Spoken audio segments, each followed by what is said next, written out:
in. All right, I want to welcome everyone back to our continuation of the Esalen Series. And this is actually number 5 in our series tonight. And while I am setting things up, you might want to grab a bed pillow again and maybe another folded towel or something to put behind your head, because this lesson is going to be real important in the organization of how our head tilts. And we want to try and find a sense of levelness. So I'll just speak a little bit while you're gathering those things up.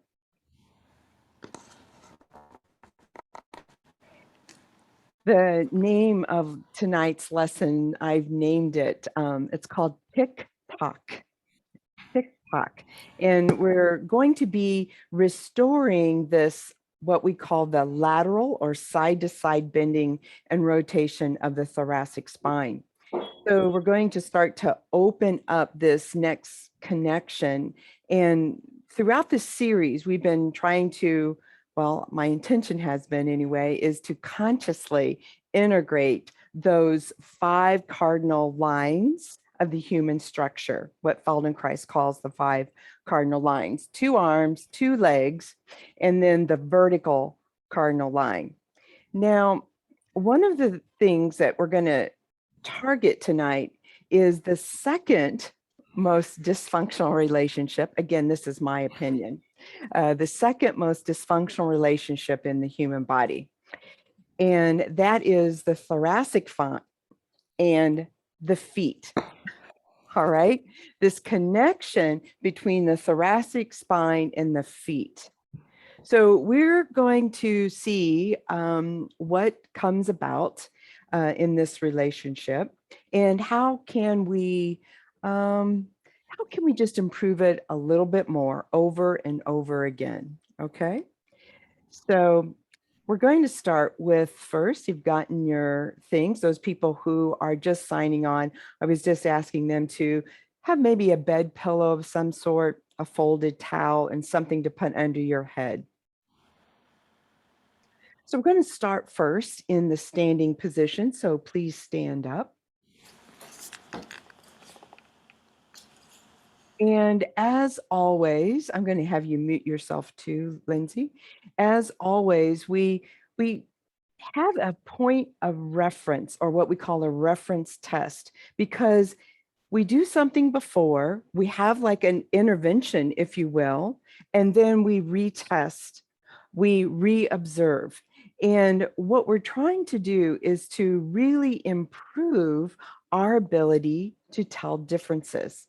And the reason why that's so important in this somatic education platform is when you can start to feel differences, then all of a sudden you can start to be more conscious of the choices that you're making. And if you're more conscious in the choices that you're making, you can do something different than your usual compulsive, impulsive way of being in the world. And it's not just your physical being, but Feldenkrais would also say it impacts your emotions and your thinking. So you have come to the standing position, and by now your arms are hanging at your side. And just get a sense as your arms hang down, your shoulder blades are resting where in your body? Are they more coming forward, or are they hanging on the back of your ribs? And then, of course, you can scan your awareness down and into the bottom of your feet, how your feet are placed on the floor, the width. And if you scan your 2 footprints, you'll get a sense that perhaps one footprint is a little deeper into the ground than the other one. For some of you, you may be leaning more toward the toes and the ball of the foot. Or do you lean more into and across the arch of the foot and across the length or the bottom of the heel? And of course, I'm sure you're aware of some sway that is going on if your eyes are closed. And you can start to draw your awareness to that vertical cardinal line. The vertical cardinal line is that line that is going up the middle of your torso. And it divides the torso not just from right to left, but also from front to back. So see if you can get a sense as you ascend from the pelvic floor and the genitals and moving up past the gluteal cleft and the navel, the back of the waist, the belly. Start to get a sense that there's a front and the back, moving your awareness up that vertical line where the end of the sternum is and in the back where the lower shoulder blades hang. How are these areas lining up in you? Is it a straight line? Now, we're not out to correct anything. This is just our observation. It's this snapshot of a moment in time to see how you are aligned, how you travel up that vertical cardinal line and continue on up through the middle of your sternum, the middle of your shoulder blades, the top of the sternum where the bridge of the clavicles inserted from last week's lesson, and the partner in the back of the neck, and coming up through the middle of the throat, the back of the neck, the chin, the lips, the nose, back of the skull, all the way through the middle of the eyebrows and the forehead, and all the way up to the base of the skull near the vertex. Mhm.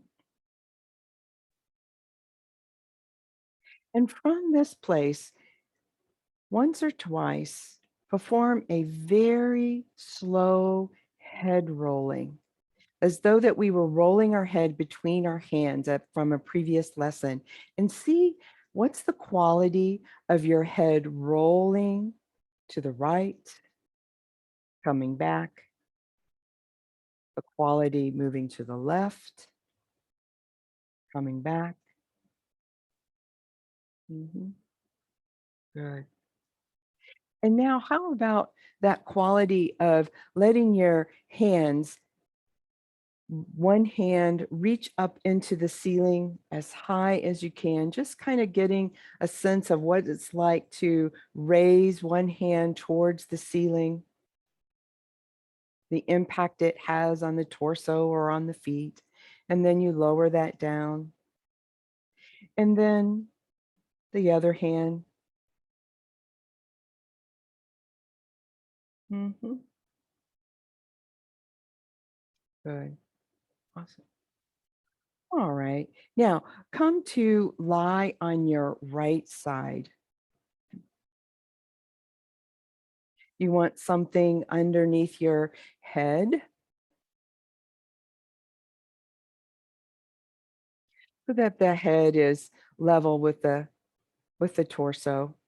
And place your right, that's it. Uh-huh. Good. Your right arm can be out in front of you or elbow bent, whatever's comfortable for you. And allow that left arm to be alongside your torso. And once again, I'm reminding you that if you do not want your video to be spotlighted, you just go ahead and turn your video feed off. Thank you.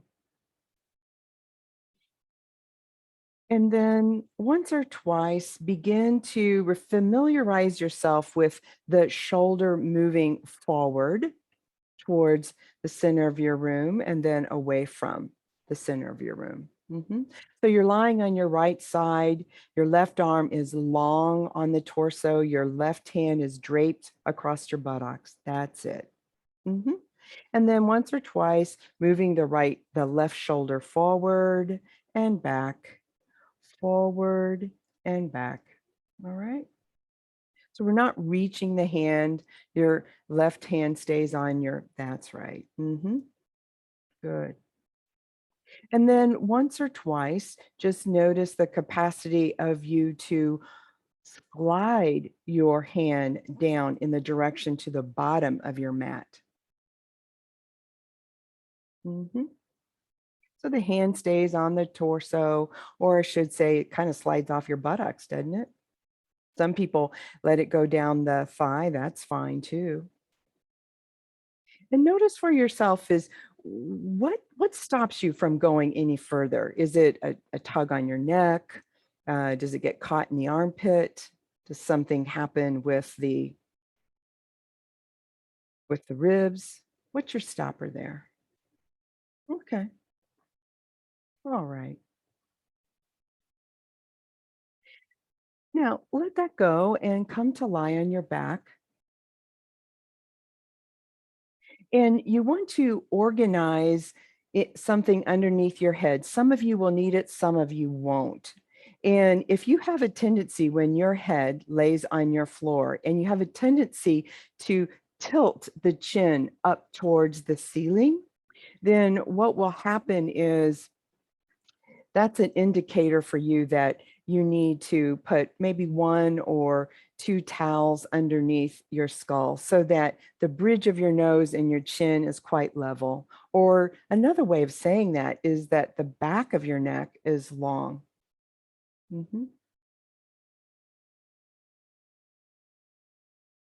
Now, bend your right knee, stand your right foot. And then bring your arms a little closer to your torso with the palms facing down. Palms down. Nice. Okay. And then now attend to your left foot for a moment. What I want you to begin to do is I want you to flex the ankle, the left ankle, so that the toes move towards the ceiling and then they move away as though they're pointing away from the torso. So another way of saying that is that the toes are moving, the whole foot, I should say, is moving toward the end of your mat, and then it moves up toward the head of the mat. So you notice right away that there's a lot of rubbing on the back of the heel, right? And there's not much impact on the cardinal line of the leg. A lot of action is happening at the heel. So the next time your foot is flexed or the foot is towards the shin bone, can you stay that way?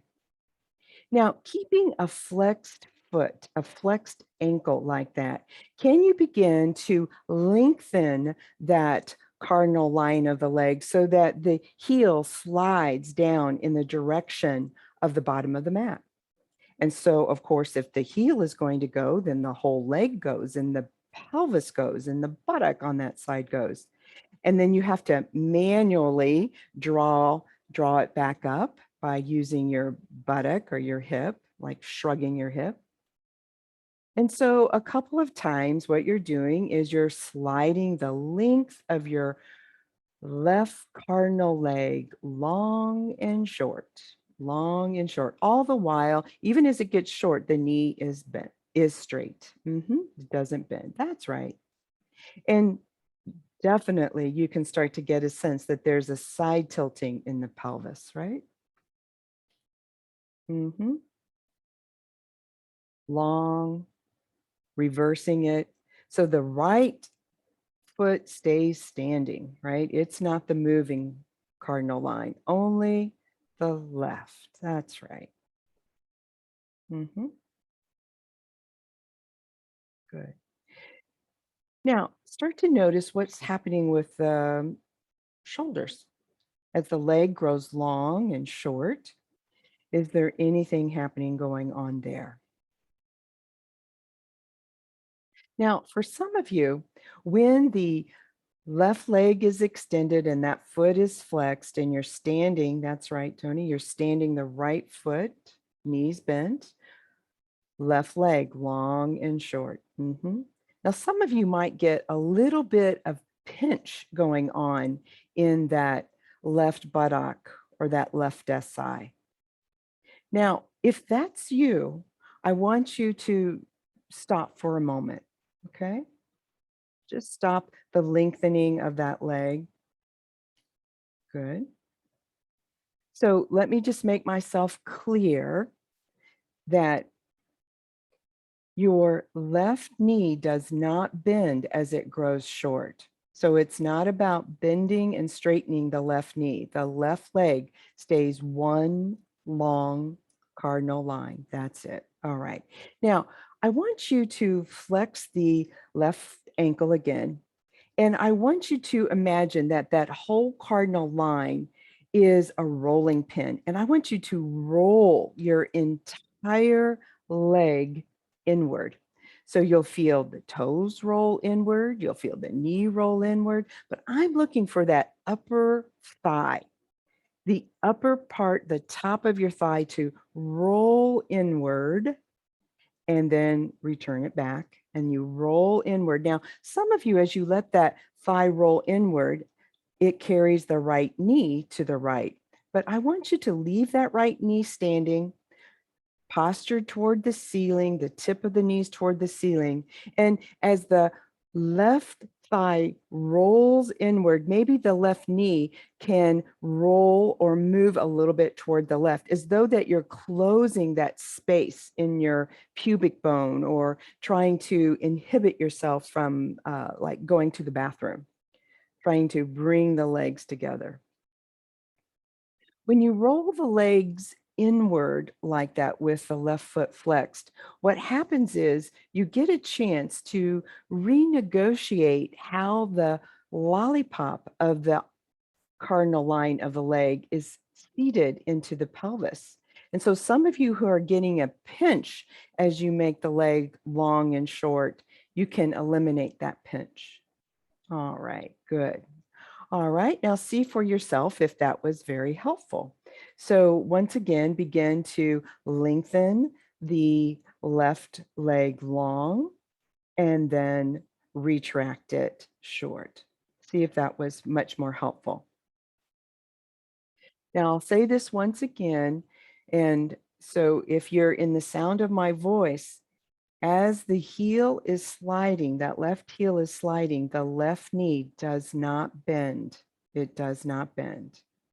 So you can retract the leg, and that's better. That's better. You can retract the leg without the knee bending. Lovely.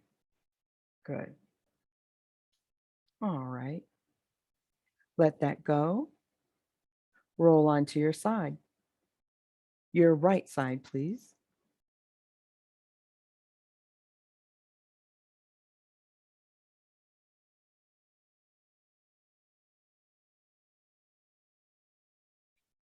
Your knees are stacked on one another. Your feet are stacked on one another. Your hand, left hand is long and resting along the side of your torso, hanging off your pelvis or on your thigh, whichever is most comfortable for you.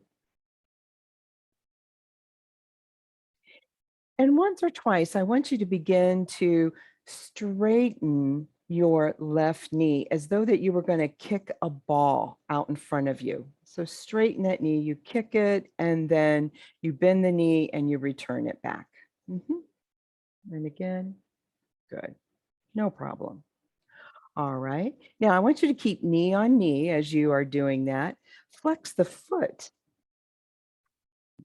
and do that motion, just like what we were doing. Flex the foot, keep the ankle at that 90-degree bent and do that a couple of times. Nice. Good. And stop. All right. Now this next time you kick the ball, stay there with your foot flexed.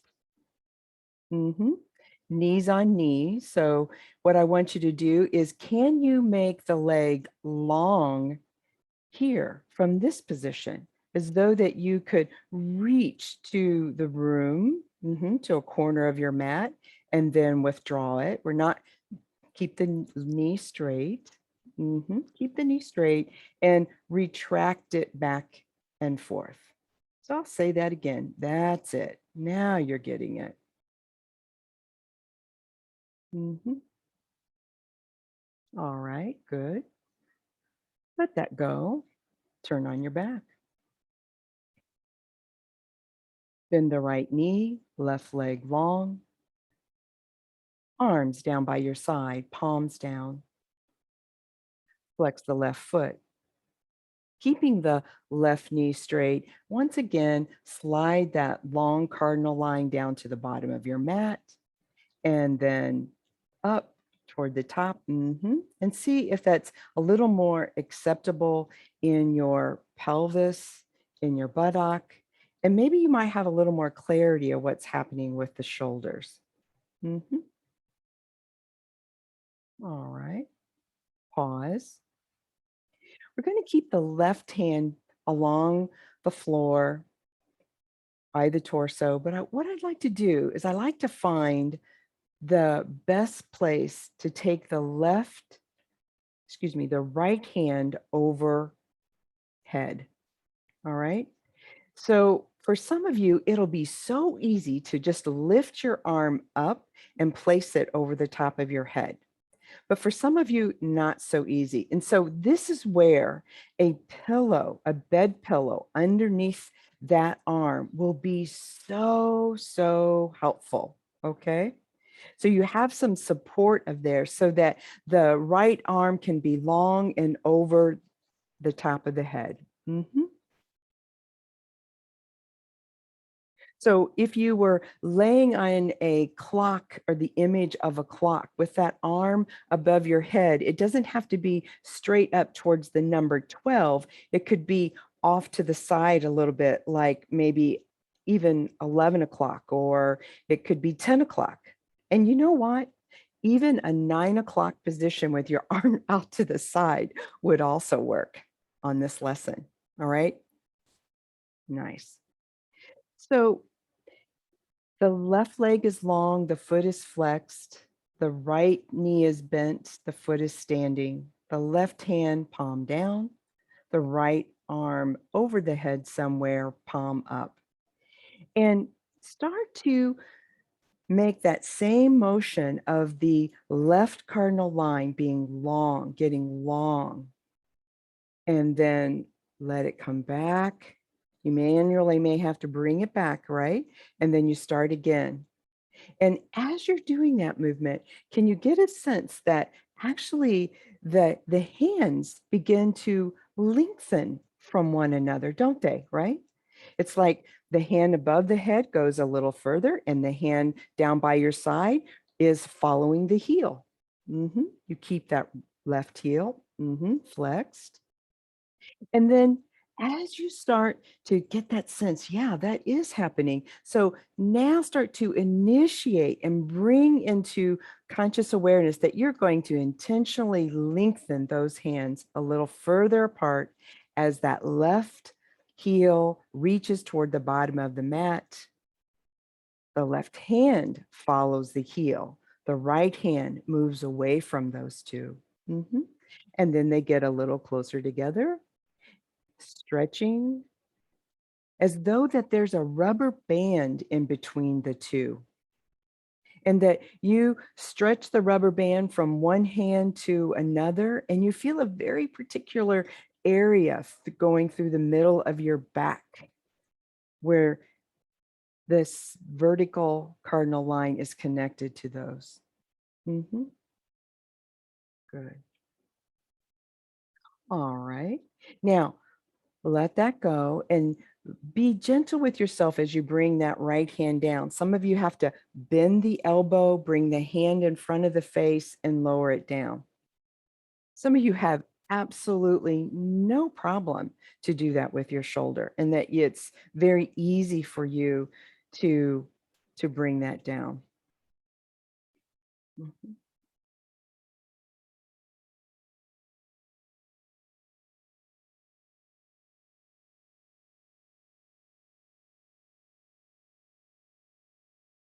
Now bring your right knee to standing again. We're going to keep the left leg long. And once again, put your right hand over your head and the left hand by your side. And notice that both palms are up right now.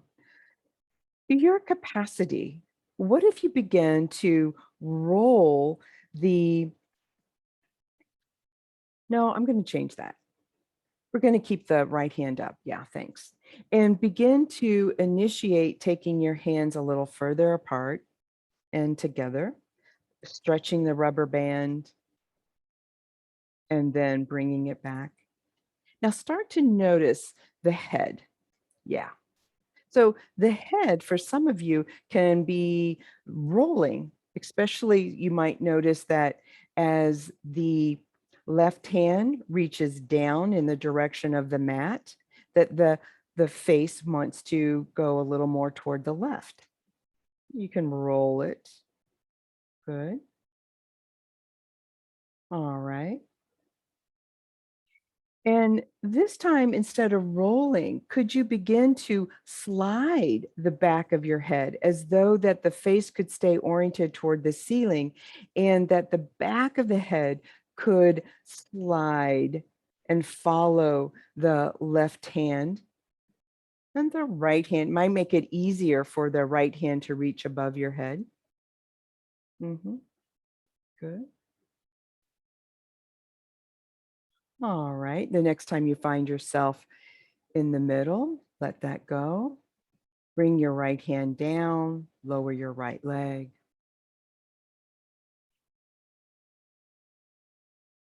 Mhm.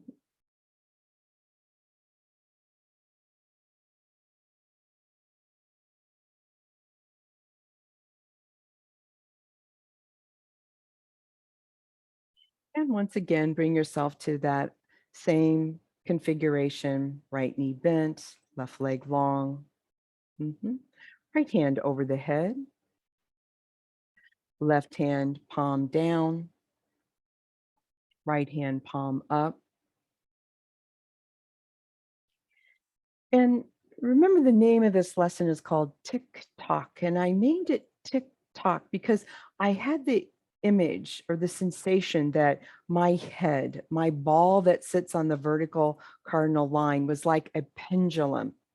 And it was the rounded part of the pendulum. And then as the hands started to go apart from one another, the pendulum began to move from side to side. So again, separate the hands growing long in their respective directions and letting the back of the head follow the left hand as it reaches through the mat, as though the left ear can head towards the shoulder, could head towards the hand. And then when you start to come back, allow the right ear to reach and tick-tock over to the left shoulder. So there is this almost windmill snow angel of the upper part of your torso, the pendulum of the clock of the head moving from side to side. That's right. Offers some movement through that vertical cardinal line that you're not used to. Yes. The hands separating. Great. Good. Last time.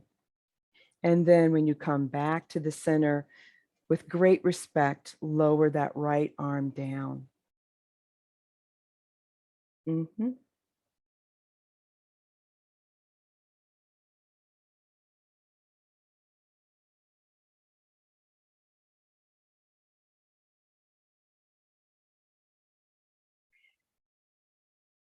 When we do these types of explorations, we're literally shining a light of awareness through these types of movements.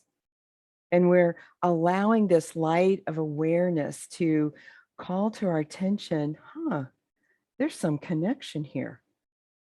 There's some connection of being able to talk to these 5 cardinal lines in a way that might impact us to be more free in our world, in our environment, and with ourselves.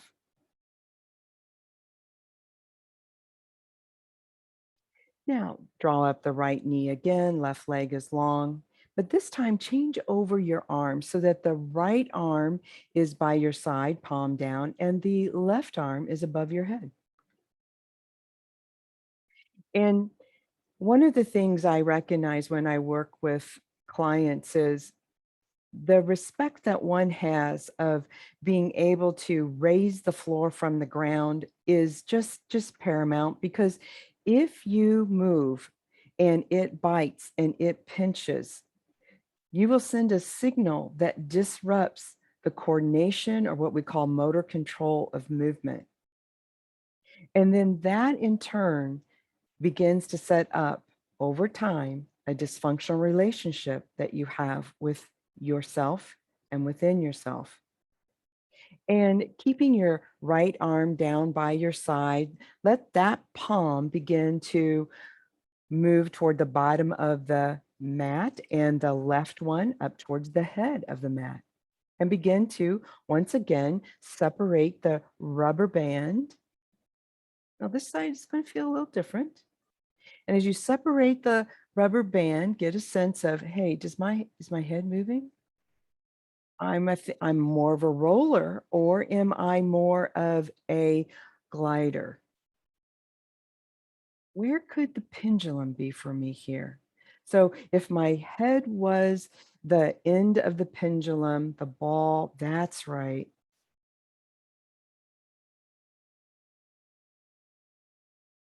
And as the head starts to tick-tock, the right ear follows the right shoulder, which follows the right hand. And then as it comes back, the left ear can go toward the left hand, and you can start the movement all over again. And you might start to get an appreciation that the right foot is sort of helpful here. The knee doesn't hang out, the knee is towards the ceiling, and you can get a sense that, there's a shrugging of my right side of my pelvis and hip for that. Good. Now, let that go. Mhm. Now, your choice, you can lie on your back for a moment, or you could roll to one side.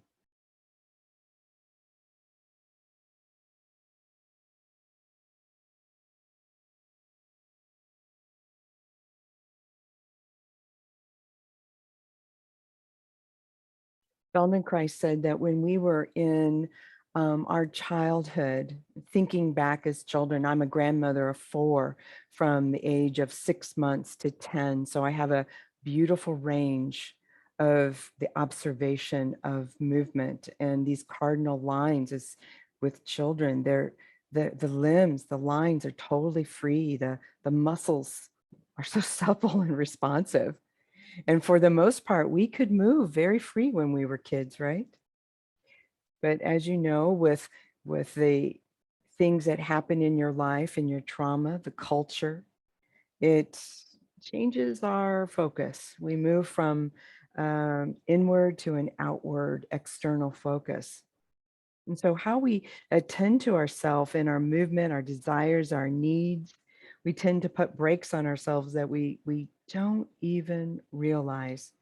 And one of those breaks is this organization of that vertical cardinal line, especially through the chest, the heart, the middle back, the shoulder blades. We begin to rearrange our bodies, and that full potential becomes elusive.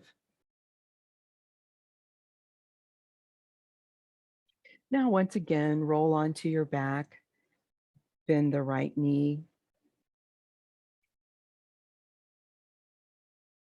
and with both palms at your side, mhm, palms down, and the arms kind of close to the torso. Flex that left foot again. And so at the same time, can you begin to let both hands and heel begin to glide down to the bottom of your mat and return? So as you lengthen the heel, let your hands slide down. Mhm. And for some of you, your head will spontaneously start to come up, doesn't it? Sure. Yeah, you can let it come up. There's several ways. You can let your shoulder blades slide down as all three move down at the same time. That's an option. You could also begin to let your shoulder begin to move forward, right? You let your shoulders move forward and let the head hang back this time. You remember letting your shoulders move forward. We did that when we were laying on our side. Good. All right. Now stop that. Let the hands go. Let the heel go.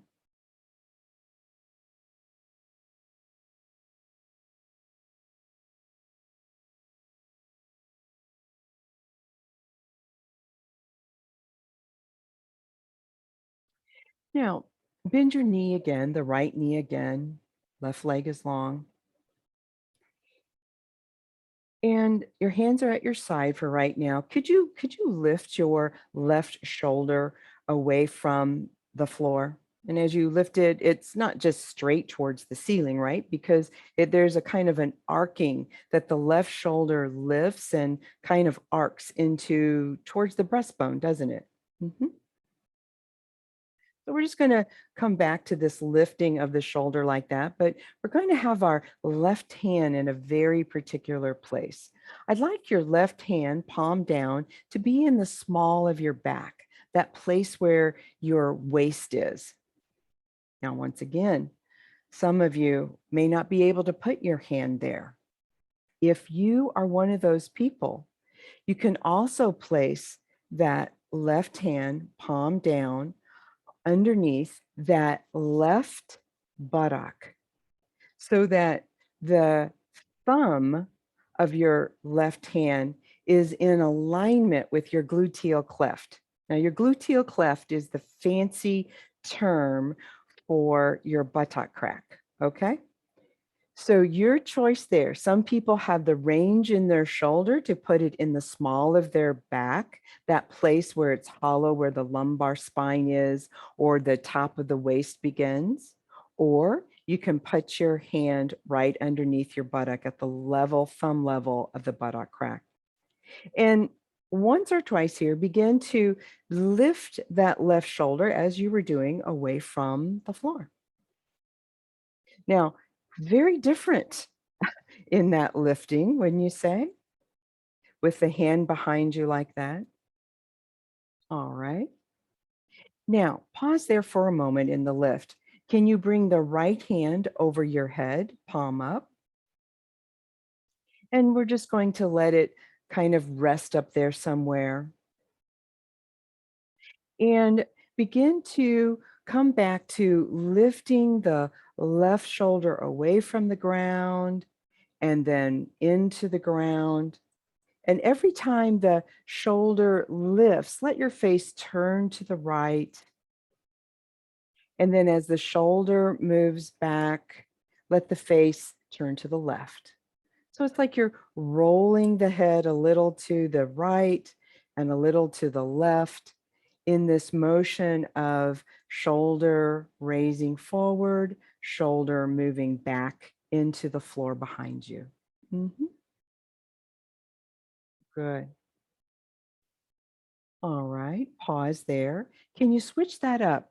Can you let the face turn toward the left as the shoulder lifts?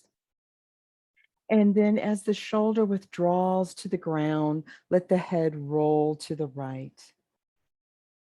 So lifting as though to see the shoulder, curling forward and in toward the breastbone. Yes. And then the lowering into the floor. Good.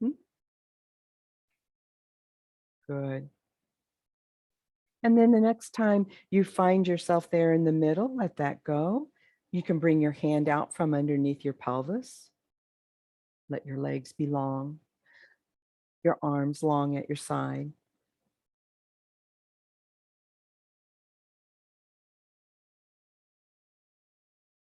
And you start to notice these 5 cardinal lines, the arm lines, the leg lines, the vertical line.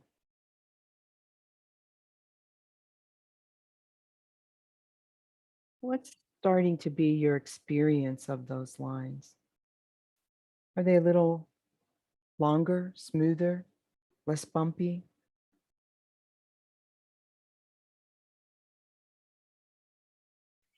And then once again, draw the right knee to standing.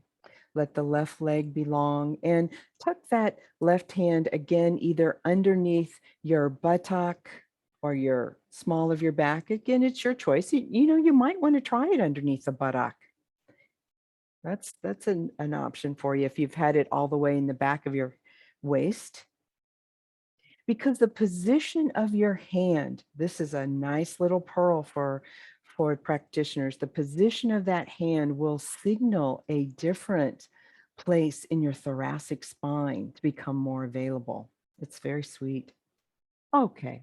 All right. And bring your right hand above your head, palm up. Okay. And now this time, instead of lifting the shoulder, what I would like you to do is I want you to focus on that left elbow. Can you begin to keep your left hand right where it is? I want you to slide the left elbow down in the direction of the bottom of the mat. Mhm.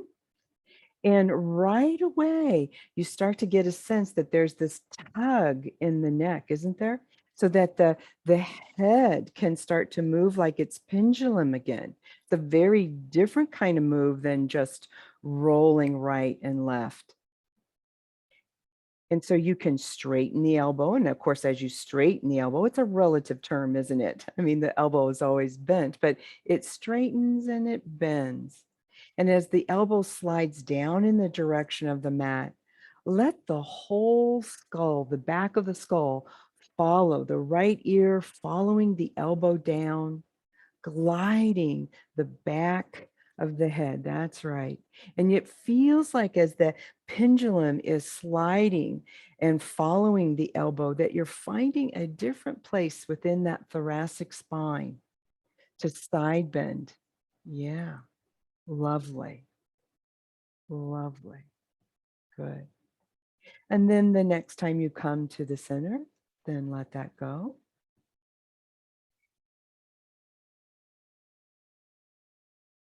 And once again, you can begin to lie on your back or lie on your side. It's your choice.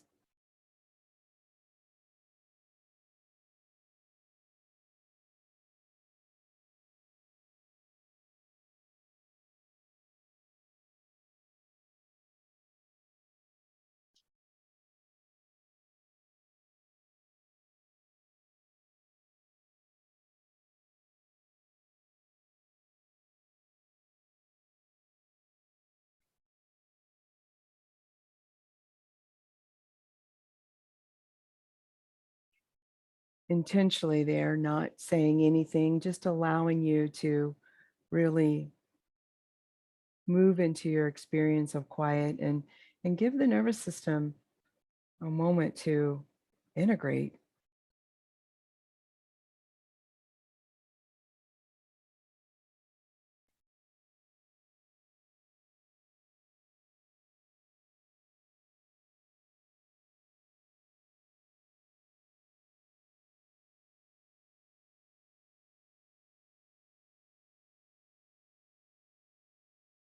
All right, draw that right knee up again.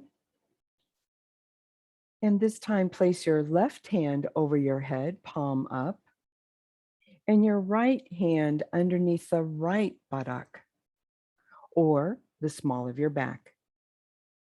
Whichever you choose, you want the palm down. Wonderful. And it can be on the fleshy part of your buttock. It doesn't have to be on the bony part. So it's not about hurting the back of your hand or anything. And so once or twice, do you remember what we did first on the other side? What was the first thing we did? That's right. We began to lift the right shoulder from the floor, and then we put it back down on the floor.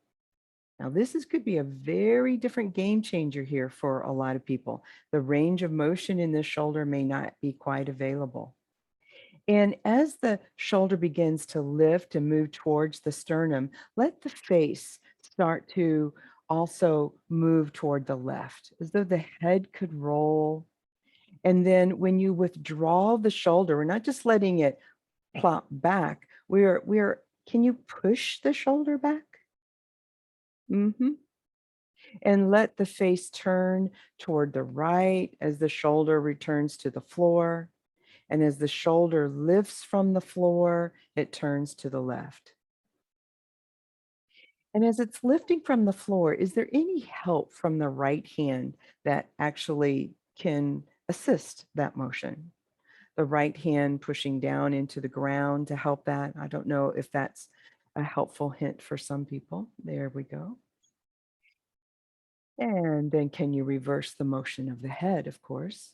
So as the shoulder lifts, can you let the face turn, roll toward the right, and retracting the shoulder, letting the face move to the left? Mm-hmm. Lovely. Good. And then now let that go and bring your hands back down to your side. Let your leg be long.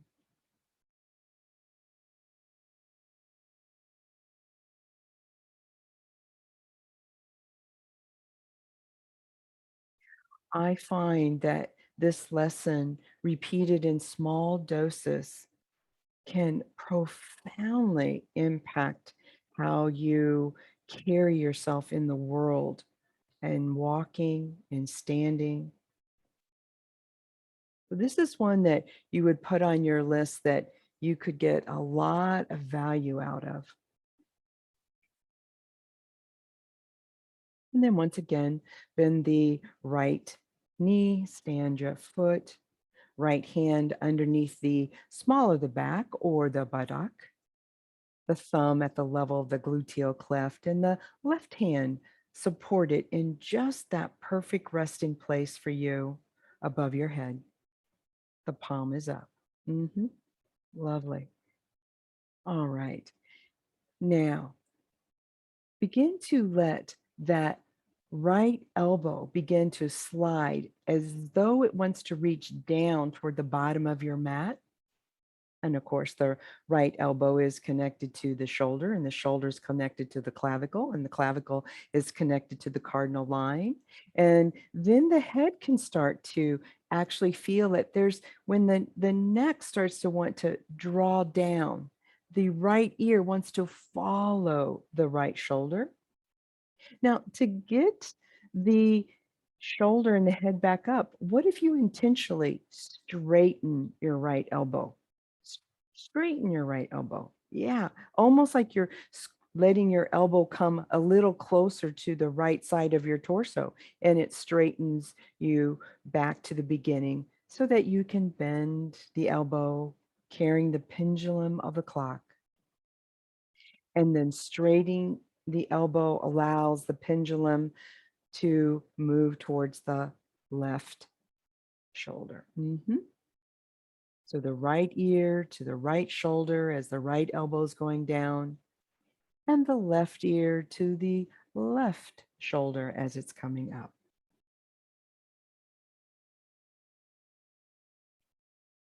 Good.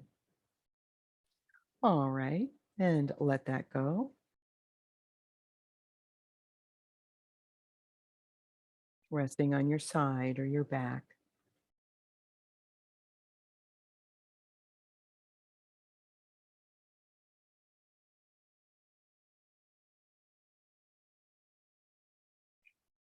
Many times in these lessons, you begin to see that in order to return to all the possibilities that a joint has lost, and it could be because of not just habit, but because it could be trauma elsewhere in the body. We do a movement that you recognize. Today is this shoulder moving forward and back. Today, it's about the shoulder, the hand sliding down, up and down. We did it last week, laying on your side, of course, but we've changed orientations. Instead of doing it on your side, we're doing it on your back with your hand in different places, under your back, under your buttock cheek. And so when you begin to have a position change from side lying to back lying and still do the same movement, you allow this return of motion back to a joint that has been lost.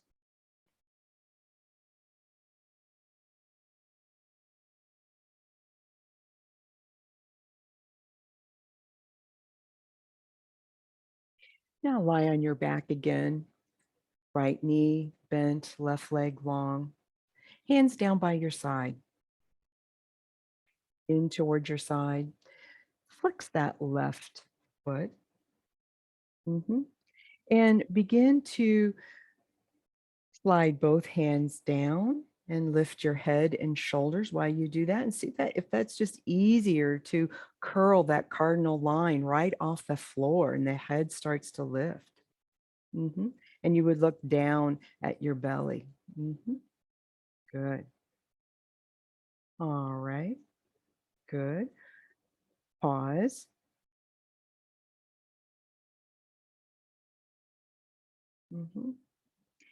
And mhm.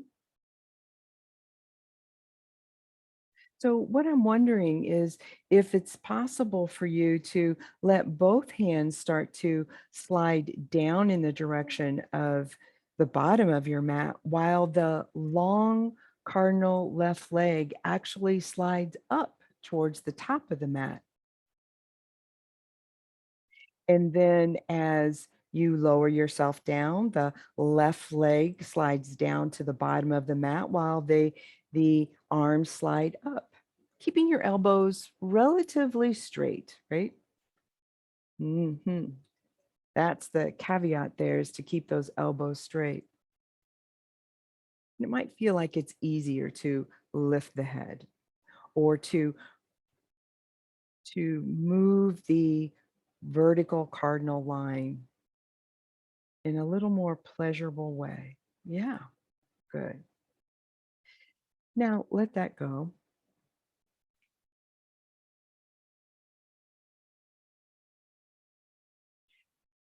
Come to lie on your side. The right side, please. Let your left arm lie along your torso, just like we did in the beginning. And once or twice, take that shoulder forward and back and see if there is a different quality of movement in that shoulder. Ah, I see for some people, yeah. The excursion or the amount of motion moving forward and back is a little more free. The shoulder blade actually sliding along those ribs differently. Okay. Pause. And how about letting that left hand slide in the direction of the end of your mat and see if that's even more pleasurable of letting the arm slide long. Does it travel a little further now without the pull of the neck or the stopping? The folding of the ribs, the unfolding. Lovely. Let that go. Sometimes that original stopper or the block begins to soften or move out of the way, changing the quality of being able to reach toward the bottom of the mat or to move the shoulder forward. Now, let yourself roll yourself to sitting and then coming back to standing.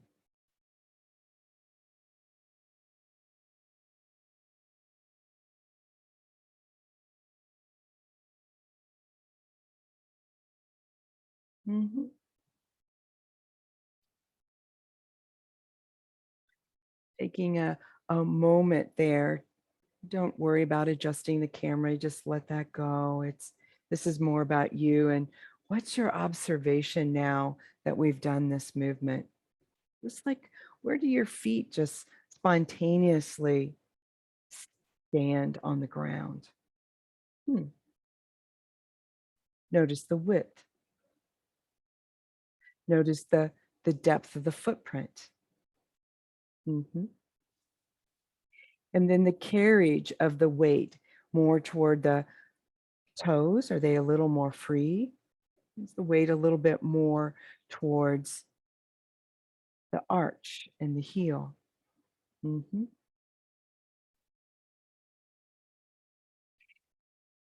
And what's your capacity to feel that vertical line and the stacking of that vertical line coming from the perineum, the pelvic floor, up through your middle, separating right and left and forward and back? More clarity of the inside of you rather than those points of contact on the outside. All the way up and through the ground. And once or twice, lift your hand all the way over your head and reach into the ceiling. See what your capacity is to reach, just like you were laying on your floor. Feel how the one hand moves up. Do you notice if the other hand moves down? Do you notice if the reaching hand and the separation of the hand, that's it.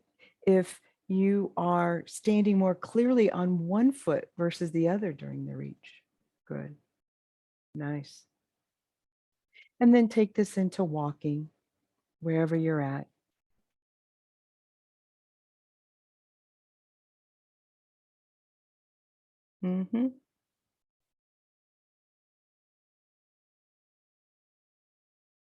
That's it. And allowing yourself to come back. Come back to your chair, to our room, to our connection together.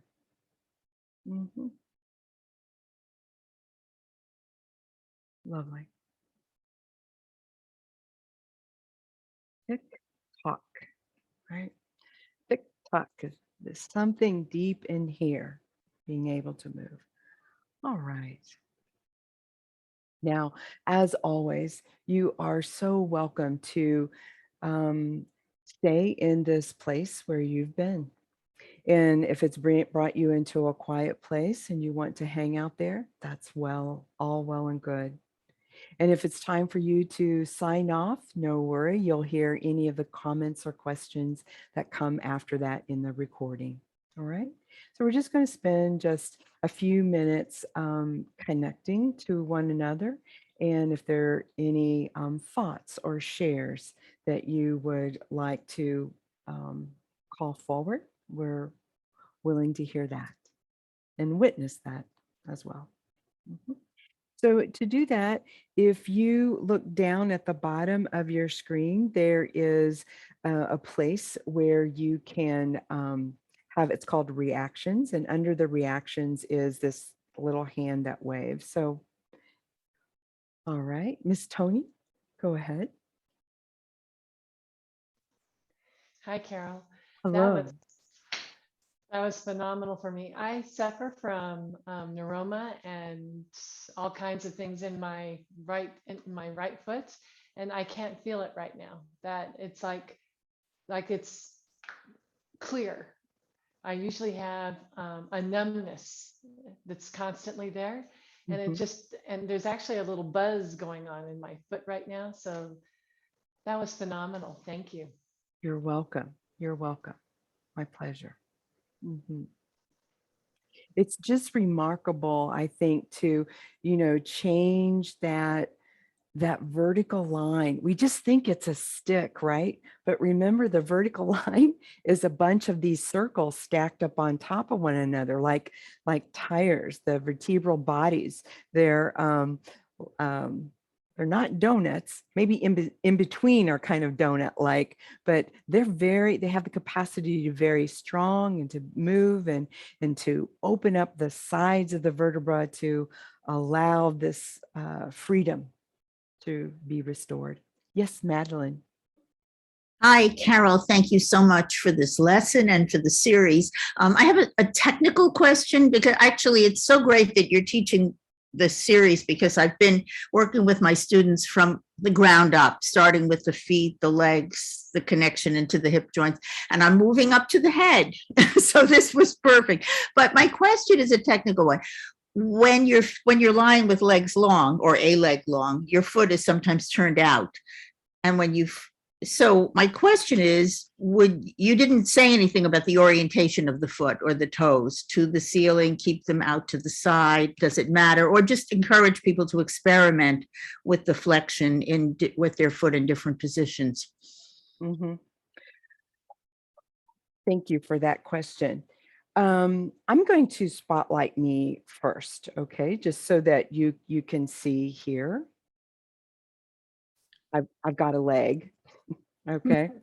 So originally in the lesson, we're trying to find how the foot or how the ankle can be orientated in order for it to glide the entire limb down, right? So it may only make sense that the foot be not only at a 90-degree, but that it's not turned out or it's not turned in. All right. It's kind of like a Goldilocks moment. You find just right. Mm-hmm. Now, throughout the lesson, now when I'm engaging the foot, pretty much the orientation, and everyone got this, the orientation of the foot is more erect towards the ceiling. But when we were doing one hand up, one hand down, or behind, you notice we weren't doing anything with the leg. All right. So there wasn't any movement, the leg. And then I would let the leg, it didn't matter to me. That was one less detail you did not have to track. All right. No problem. You can let it go. All right. But when we came back and then we rechecked all three lines moving down, what was the impact there? Okay.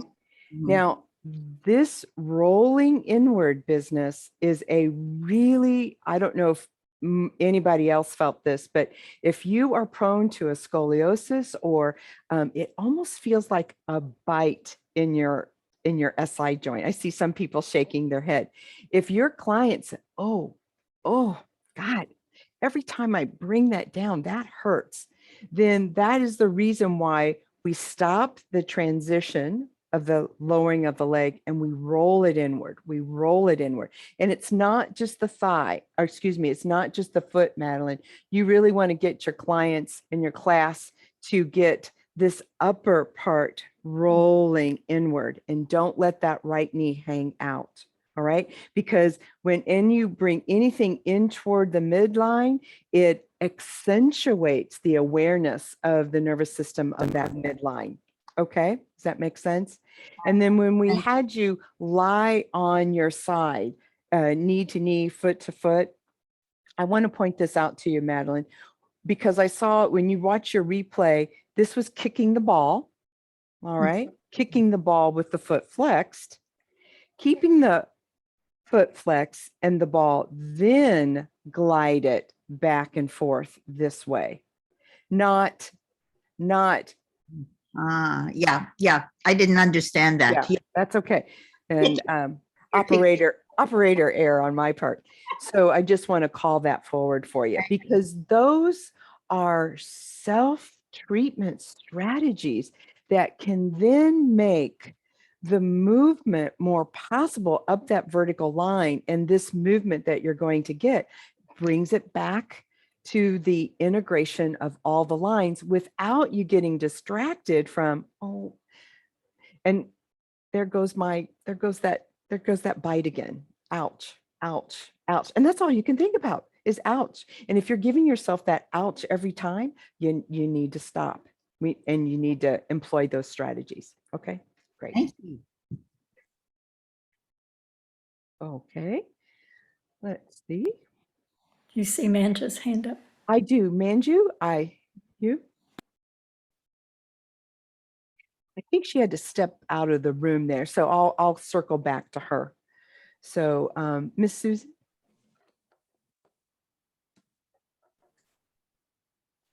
one thing that happened for me, and I think, can you hear me okay? Mhm. Okay. One thing that happened for me was that I happened to wear this slick material. This is the only item I have that has that slick athletic material. I just happened to have it on. So I folded the hood over to be my tiny little bit of pillow.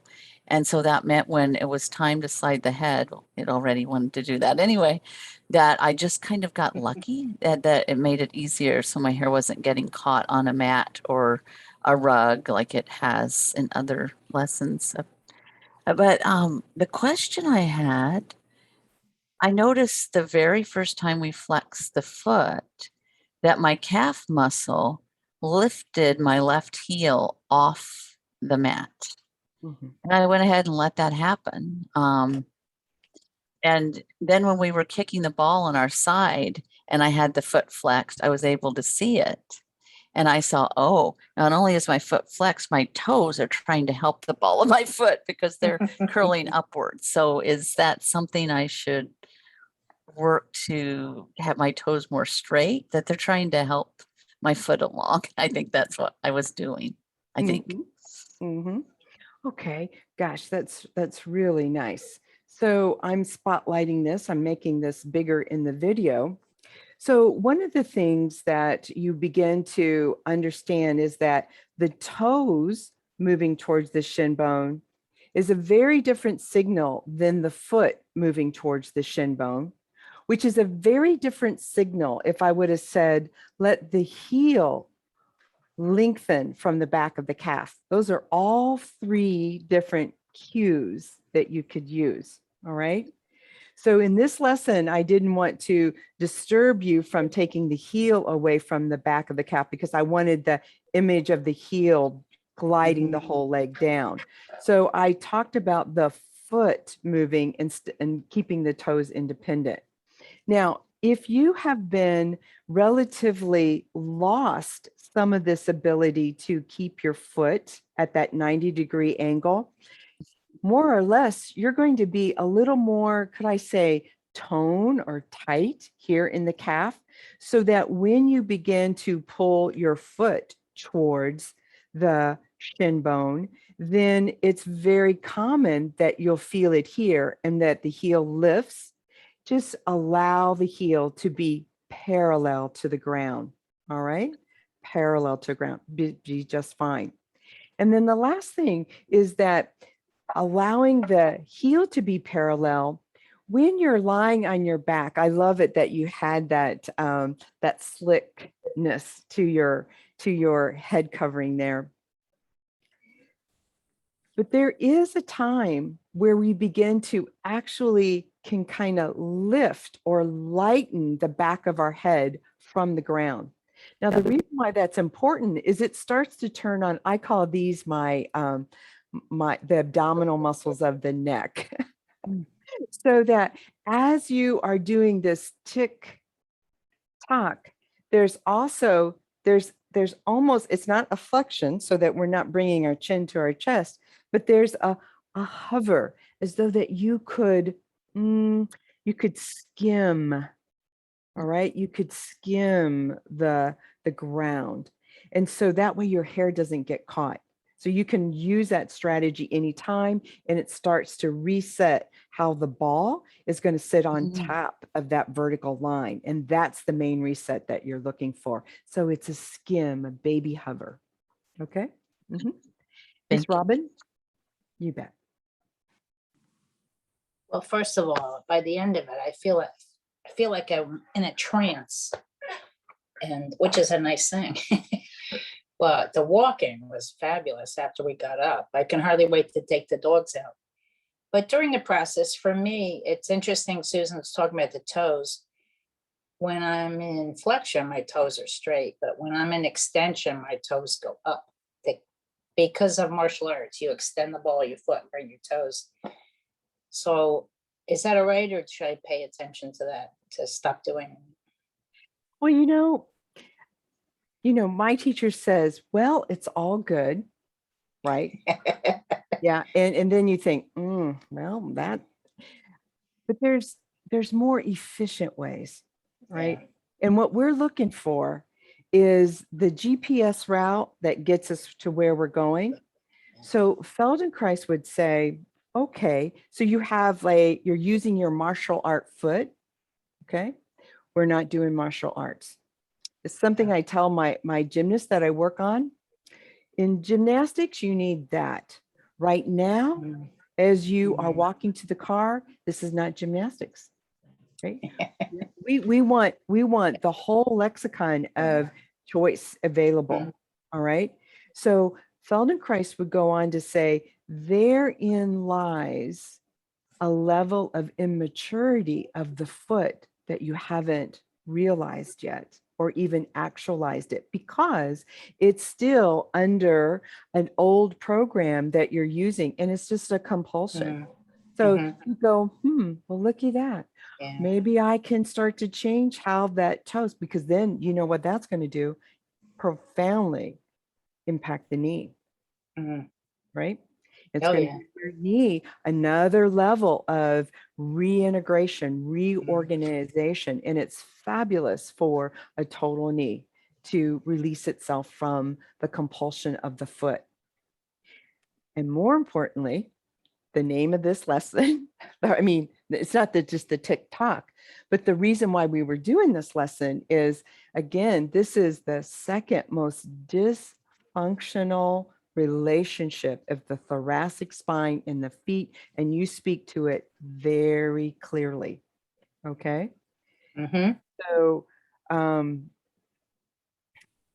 yeah, I'll stop there. Thank you. Thank you very welcome. much. You're welcome. You're wonderful. Okay. Oh, well, thank you. I appreciate that. All There's a right. question in the chat box. Oh, yes. Okay. Thank you so much. I like that. You know, I did the lesson in, the question is, would one, when repeating this lesson, reverse the leg that is bent?